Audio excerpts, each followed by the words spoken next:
নমস্কার বন্ধুরা, আপনারা সবাই দেখছেন সরকারি সংবাদ ইউটিউব চ্যানেল। বন্ধুরা, যদি আপনাদের ঘরে একটি কন্যা সন্তান থাকে তাহলেই কিন্তু আপনাদের জন্য রয়েছে একটি দারুণ সুখবর। হ্যাঁ বন্ধুরা, এবার রাজ্য সরকার আর কেন্দ্র সরকার দুজনের তরফ থেকেই একটি অভিনব পদক্ষেপ গ্রহণ করা হয়েছে একমাত্র যাদের বাড়িতে কন্যা সন্তান রয়েছে তাদের জন্যই। কারণ আপনারা সবাই জানেন যে আমাদের দেশে এখনো পর্যন্ত কন্যা সন্তানকে ঠিকমতো মেনে নেওয়া হয় না, যার জন্য কিন্তু প্রায় সংসারের মধ্যে বিবাদ লেগে থাকে। এমনকি কন্যা সন্তান জন্ম দেওয়ার জন্য গৃহবধূকে ঘর পর্যন্ত ত্যাগ করতে হয়। আর এইভাবে যাতে কন্যা সন্তানকে আর অপমানিত না হতে হয়, এই জন্য সরকারের তরফ থেকে নতুন পদক্ষেপটা গ্রহণ করা হয়। তার কারণ যেমনটা আপনারা লক্ষ্য করেছেন যে এবার কিন্তু রাজ্য সরকার বলুন বা কেন্দ্র সরকার দুজনের তরফ থেকেই কিন্তু মেয়েদের একটু বেশি গুরুত্ব দেওয়া হচ্ছে। যেমনটা দুয়ারে সরকার ক্যাম্পে স্বাস্থ্যসাথী কার্ডের সময় আবেদন করার সময় আপনারা দেখেছেন, বাড়িতে গার্জিয়ানের জায়গায় কিন্তু কোনো বয়স্ক পুরুষের নাম না দিয়ে পরিবারের সব থেকে বয়স্ক মহিলার নাম দেওয়া হয়েছে। এছাড়াও কিন্তু লকডাউন থেকে শুরু করে যত ধরনের আর্থিক সাহায্য বা সুবিধা আছে সব কয়টাই কিন্তু শুধুমাত্র মহিলাদেরকেই দেওয়া হয়েছে, কোনোভাবেই যাতে আর মেয়েরা পিছিয়ে না থাকে, যার জন্য কিন্তু সরকারের তরফ থেকে মেয়েদের বেশি করে সাহায্য করা হচ্ছে। আর যার জন্যই কিন্তু সরকার এই নতুন স্কিমটা শুরু করে।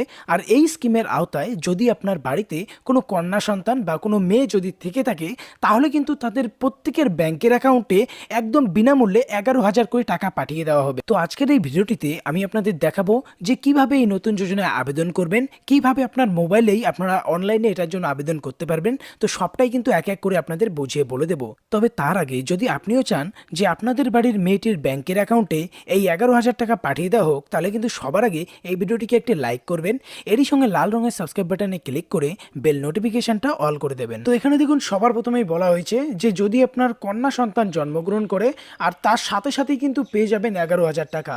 এবার কিভাবে পাবেন এই টাকা আর কিভাবেই বা আবেদন করবেন, দেখুন সেই সম্পর্কে এখানে বলা হয়েছে যে আমাদের দেশে এখনো বহু পরিবার এমন আছে যাদের মধ্যে কন্যা সন্তান জন্মগ্রহণ এলে বিবাদ সৃষ্টি হয় তাদের সংসারে, এমন অনেক বাড়ি রয়েছে। আর এমনকি কন্যা সন্তান জন্ম দেওয়ার অপরাধে দেখুন স্ত্রীকে কিন্তু গৃহত্যাগ পর্যন্ত করতে বাধ্য করে স্বামী। তবে যাতে কন্যা সন্তানকে আর অপমানিত না হতে হয় তার জন্যই পাকাপাকিভাবে এই অভিনব পদক্ষেপটা নিল জেনেক্স নামে একটি সংস্থা। এটা কিন্তু কোনো সরকার না, এটা জেনেক্স নামে একটি সংস্থার তরফ থেকে বলা হয়েছে। আর এটার জন্য কিভাবে আবেদন করবেন দেখুন, এবার আমি আপনাদের সেটা দেখাই দিচ্ছি। এটার জন্য আপনাকে সবার প্রথমে এই ওয়েবসাইটটায় আসতে হবে। দেখুন কি লেখা আছে, genexchild.com। এই ওয়েবসাইটটায় আসার পরে এই ধরনের অ্যাড চলবে। তো এই ক্রস বাটনে ক্লিক করে আপনারা এটাকে কেটে দিতে হবে। তো আমি কেটে দিচ্ছি। এরপরে দেখুন এই ধরনের একটা হোম পেজ আপনার সামনে চলে আসবে। তো এখানে সবার প্রথমে দেখুন লেখা আছে এই 11,000 টাকাও বলা আছে আর এখানে রেজিস্টার নাও বলা হয়েছে। তো এই বাটনটায় আপনার ক্লিক করতে হবে।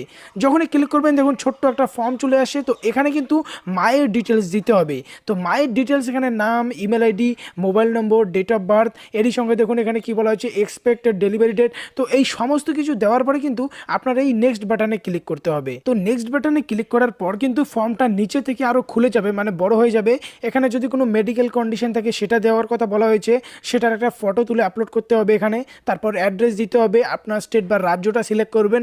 এরপর কোন শহরে আছেন সিটি সিলেক্ট করবেন নিচে থেকে। এরপরে বলা হয়েছে ফাদার ডিটেলস, এখানে বাবার নাম দেবেন, বাবার ইমেল আইডি, বাবার মোবাইল নম্বর আর বাবার ডেট অফ বার্থ। তো অবশ্যই এরপরে বলা হয়েছে যদি কোনো স্পেশাল কন্ডিশন থাকে, বাবার যদি হ্যান্ডিক্রাফট হয়ে থাকে সেক্ষেত্রে তারও কিন্তু একটা ফটো তুলে এখানে আপলোড দিতে হবে। এরপরে বলা হয়েছে অ্যানুয়ালি ফ্যামিলি ইনকাম, ফ্যামিলির যে ইনকাম আছে সেটা কিন্তু অবশ্যই এখানে দেখাতে হবে। অবশ্যই সেটা 1.5 লক্ষ টাকার কিন্তু নিচে হতে হবে। মাথায় রাখবেন 1.5 লক্ষ টাকার নিচে হলে অবশ্যই কিন্তু আপনারা টাকাটা পাবেন, আর না হলে কিন্তু আপনাদের ফর্মটাকে বাতিল পর্যন্ত করা হবে। এরপর আপনার কাছে দুটো অপশন থাকবে যে আপনি 11,000 টাকা পেতে চান নাকি হেলথ ইন্স্যুরেন্স করাতে চান। তো অবশ্যই আপনার প্রথমেরটাই ক্লিক করতে হবে। এখন কিন্তু ক্লিক হবে না, আগে আপনার এই সমস্ত ডকুমেন্টস ফিল করতে হবে, তবেই কিন্তু আপনি উপরেরটা চুজ করতে পারবেন, মানে এটাকে চুজ করতে পারবেন। এরপরে যেটা অপশান আছে নিচে দেখুন কি বলা হয়েছে অপশান 1। এবার আপনি কোন হসপিটালে এটা নিতে চান, এটার জন্য কিন্তু আপনার হসপিটালের নাম, অ্যাড্রেস, এটা প্রাইভেট হসপিটাল নাকি গভর্নমেন্ট হসপিটাল সেটা সম্পূর্ণ কিন্তু দিতে হবে। এরই সাথে স্টেট, সিটি, এইরকম করে যে কোনো 3টি হসপিটাল সিলেক্ট করার পরে এখানে নেক্সট বাটনে ক্লিক করলেই কিন্তু আপনার রেজিস্ট্রেশন হয়ে যাবে।